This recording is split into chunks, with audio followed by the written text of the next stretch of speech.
In this episode of Pop Culture Weekly, I talk with the Academy Award-nominated Lily Gladstone and the cast of the new Apple TV Plus movie, Fancy Dance. Let's go!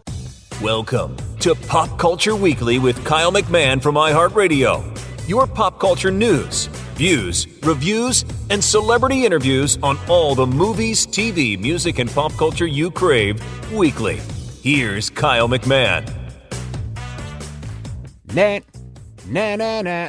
Net. Hello, and welcome to Pop Culture Weekly with Kyle McMahon. I, of course, am Kyle McMahon, and I can't thank you enough for once again hanging out with me to discuss pop culture, movies, music, TV, news, streaming, technology, whatever it is, you know, we cover it here.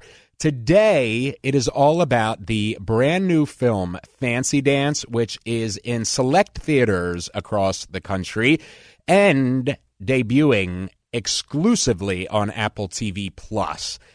Fancy Dance it's a really incredible film that you have to see. It really is just that good. So it's directed and written by Erica Tremblay, and the byline is: following her sister's disappearance, a Native American hustler kidnaps her niece from the child's white grandparents and sets out for the state powwow in hopes of keeping what is left of their family intact. It stars Lily Gladstone and Isabel DeRoy-Olson, who I talked to both of those as well. It is really, really incredibly powerful. It's a great film that, opened my eyes to Native Americans, indigenous people to the land of America and North America. And wow, it is really good. It is touching. It is powerful. It is sweet in moments. It is shocking in moments. It is incredible. I highly suggest that you watch Fancy Dance exclusively on Apple TV Plus, or if you're lucky enough to be in one of the major markets to go see it in a theater, do that, because it's, always the best if you can to see it in a theater. So I speak with director-writer Erica Tremblay, as well as the amazing Lily Gladstone and Isabel DeRoy-Olson, all about Fancy Dance. So Erica Tremblay, we'll start with her. She is a native herself. She was a producer on Reservation Dogs on FX, which I absolutely loved.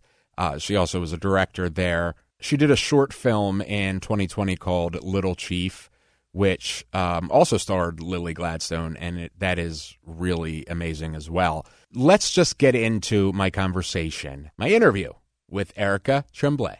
Thank you so much, Erica, for speaking with me. I really appreciate it. So, first of all, congratulations on an incredibly beautiful and powerful film. It is stunning in so many ways. This is your first feature-length film. Why was it important for you to tell this story as your first feature? Yeah, as a Native woman who grew up in my community, I really was just inspired to tell a story about the women and queer folks who have made me who I am. And I wanted to, tell a love story back to these incredible women who work so hard to educate our kids, keep our kids safe. And Jax is this amalgamation of so many people in my life and my co-writer Michiana's life. And Jax is trying so hard and doing so much to keep her niece safe. And I'm just really inspired by people who may not have a lot, but can do a lot. And that is certainly a character that I want to write for, and was so grateful that Lily so beautifully brought to life. Did you had worked with Lily previously, correct? Did you know as you were, putting the film together, like Lily, this is going to be Lily? Yeah, right after the success of our short film, Little Chief, I said, hey, do you want to do a feature together? And so as Michiana and I were writing, we were sharing drafts with Lily, and Lily was really instrumental in helping build Jax as a character, and just to be able to imagine Lily as we were writing was so helpful. Lily's incredible. Lily is Lily Gladstone, and what a wonderful experience to have gotten to work with them twice now, and then of course to find Isabel, and the two of them have so much chemistry in real life and on screen. It's like, as a director, it's like I just would sit there and be like, okay, do your thing and cut. Okay, we've got it. Because they're both just so incredibly wonderfully talented and so refreshing, to see on screen. What do you hope that people, particularly like me, people that are not Native or Indigenous, which, by the way, that's one of the reasons I love film, is that, it is able to show me slices of life that otherwise I would be ignorant to, and really opens my eyes to these worlds that are right next door to me. What do you hope the viewer takes from watching Fancy Dance? Yeah, we really tried to construct a narrative that doesn't beat you over the head with like a procedural of like, we're going to teach you this lesson. And I think by way of Frank and Nancy, who are these non-Native characters in our film, who really in their hearts are trying to do the best thing, I'm hoping that people will see the humanity in Jax and Roki and what they're traversing and what they're going through. And my hope is that non-Native folks will watch this and be like, whoa, what's happening next door to me? And they'll recognize their role potentially in some of these oppressive systems and want to be a better citizen to their Native neighbors. And I feel exactly the same. Like, art can build bridges between us, and hopefully this film will have the ability to do just that. Like, that's the hope and the dream. Yeah, I think you've absolutely aced that. It is such an incredible film. I can't wait for everybody to see Fancy Dance exclusively on Apple TV Plus, and actually a theatrical release first, but then exclusively on Apple TV Plus. Thank you so much, Erica. Thank you. Erica Tremblay. Love her. She's incredible. I can't wait for everybody to see Fancy Dance, but I can't wait to see what Erica does next. All right, next up, Isabel DeRoy-Olson. So she plays Roki in the film, in Fancy Dance, and she is awesome as well. She was in Three Pines, the series, and now stars as Roki in Fancy Dance. Lily Gladstone plays Jax in Fancy Dance. Lily is just a powerhouse. She's from Montana, was raised on the Blackfeet Indian Reservation, went to University of Montana, where she got a bachelor's in acting and directing and a minor in Native American studies. So she has come up. I mean, she's put in all of the work, but she has really come up in the last couple of years. She played Molly Burkhart in Killers of the Flower Moon, which, of course, landed her a Oscar nom for Best Actress for the 2024 Academy Awards, the Oscars. With that, Lily became the first ever Native American actress to be nominated for an Oscar, which is insane, literally insane, but it is well-deserved, and she's amazing. And she's amazing in Fancy Dance. I mean, Lily is just a powerhouse, and she's such a nice person. I can't wait for you to hear this interview, so let's jump right in to my interview with the one and only Lily Gladstone and Isabel DeRoy-Olson. Thank you both so much for joining me. I really appreciate it. Thank you, Kyle. Yeah, thank you. Of course. So first of all, congratulations on the film. It is powerful cinema. It is beautiful and heartbreaking and incredible all at once. I wonder, as a viewer, what is it that drew you to tell the story? What really drew me towards it was how real it felt. Upon first reading the script, my mom and I sat down at breakfast and just started crying because we were so moved by it, and we really saw ourselves in it. I grew up without a lot of representation and without being able to look at a film and say, oh, that's me. But the fact that I get to be a part of something that can do that for my younger cousins and my younger sibling who's 13, they can really relate to it, and I'm really grateful that they can look at me and see themselves. I was on board no matter what the project was going to be because I'd done a short film with Erica Tremblay in 2018. It premiered at Sundance in 2020, right before the pandemic. That one she had developed in the Sundance labs. Sterling Harjo was her mentor, and Sterling and I have been friends for a long time. So I got a text from Sterling out of nowhere one day saying, hey, my mentee at Sundance, Erica Tremblay, has a short film she wants you to look at. So I'm like, great, send it over. And meanwhile, on the other end, Erica's like, oh my God, I'm not going to get Lily Gladstone because she loves Kelly Reichert and was obsessed with certain women. And Sterling said, yeah, just dreamcast your short film. And she wanted me.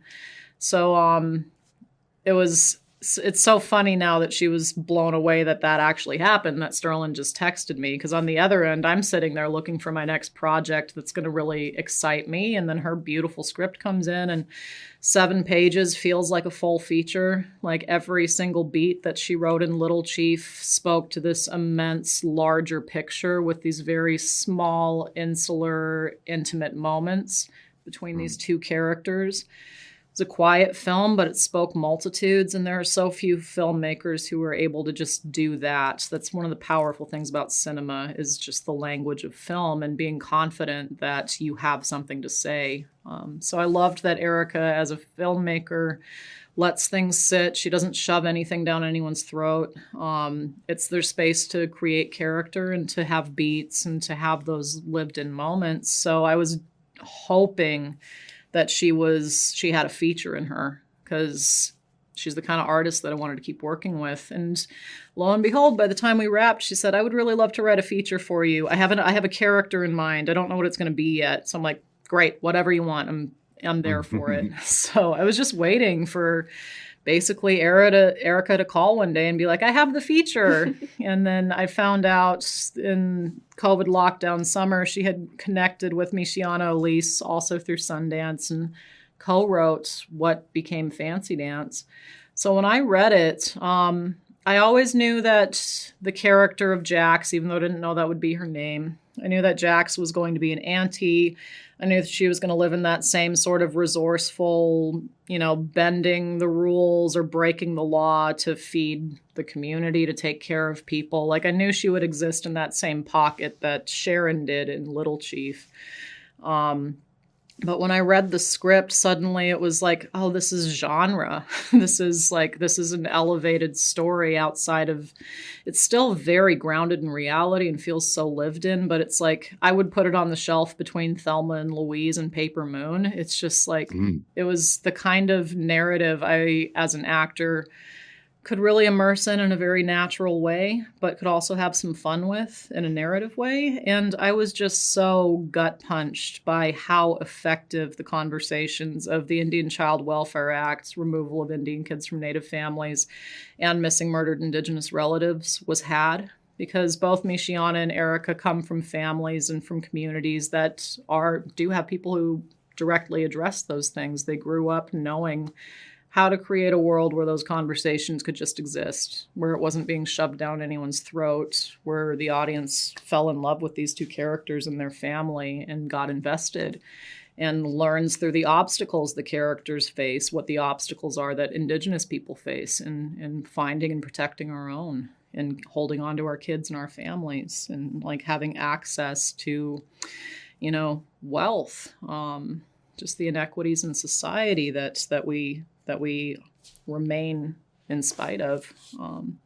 So yeah, it was all there. I was already on board, and I was just so thrilled when I read the first draft, and was 100% in. I love it, and I love how it opens a world to Native and Indigenous people of America, to somebody like me who wouldn't know otherwise.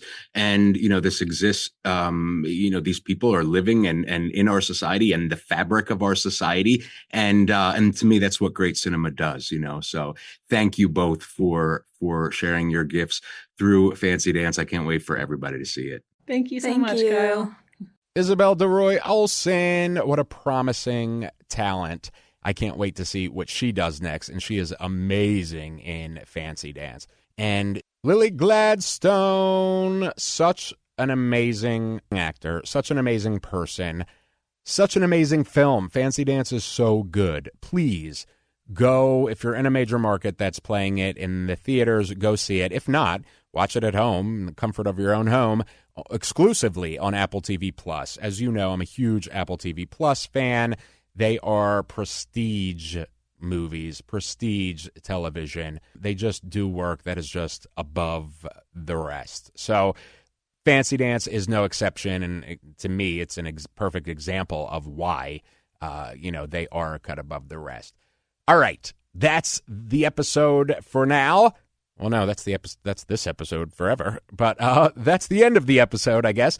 Hit me up on socials. Let's talk Fancy Dance or whatever, whatever you want to talk about in pop culture. Send me your hate mail, send me your love mail. I'm on all the socials. Head on over to podcast.popcultureweekly.com. You can get all the behind-the-scenes stuff or get the blog posts at popcultureweekly.com. All right, I'll see you next week. I love you. We out. Thank you for listening to Pop Culture Weekly.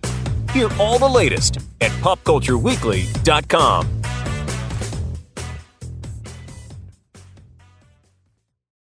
Fancy dancing, fancy dancing, fancy dancing all night long. Yeah.